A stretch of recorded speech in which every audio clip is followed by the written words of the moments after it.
Assalamu alaikum. How are you students? Today we will discuss about a story that belonged to the hen that laid golden egg. ये एक ऐसी मुर्गी की कहानी है जो सोने का अंडा देती थी। ये एक इमेजिनरी स्टोरी है। बज़ाहिर मुर्गी सोने का अंडा तो नहीं देती। ये इमेजिनेशन के अंदर स्टोरी को किया गया है। ज़्यादा स्टोरी इमेजिनेशन पे डिपेंड करती है। इसका दूसरा टॉपिक बन सकता है अ स्ट्रेंज हैन, एक अजीबोगरीब मुर्गी। तो इसका शुरू में आउटलाइन दिया गया, मेन जो इसके अंदर पॉइंट्स हैं वो दिए गए, और इसके बाद स्टोरी हम शुरू करते हैं। Once a man had a strange hen. एक दफ़ा का जिक्र है कि एक आदमी के पास एक अजीबोगरीब मुर्गी थी। It laid a golden egg. ये देती थी सोने का अंडा डेली, रोज़ाना। The man was very happy.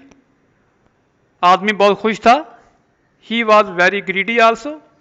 वो बहुत लालची था। ही वॉन्टेड, वो चाहता था, to become a rich man, अमीर आदमी बन जाना।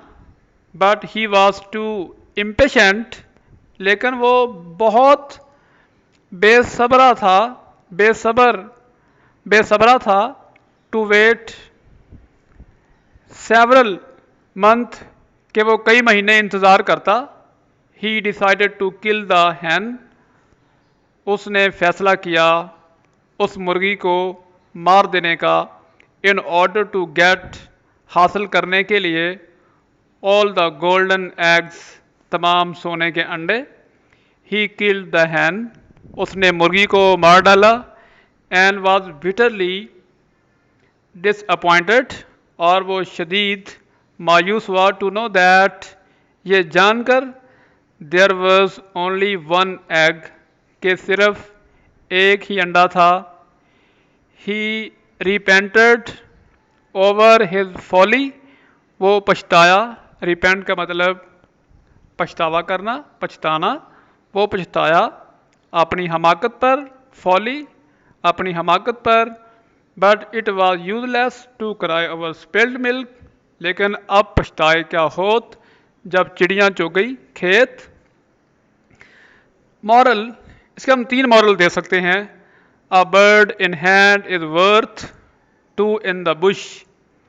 एक परिंदा जो हाथ में है वो बेहतर है, वो ज़्यादा कीमती है, टू इन द बुश, उन 2 से जो झाड़ी के अंदर बैठे हुए हैं।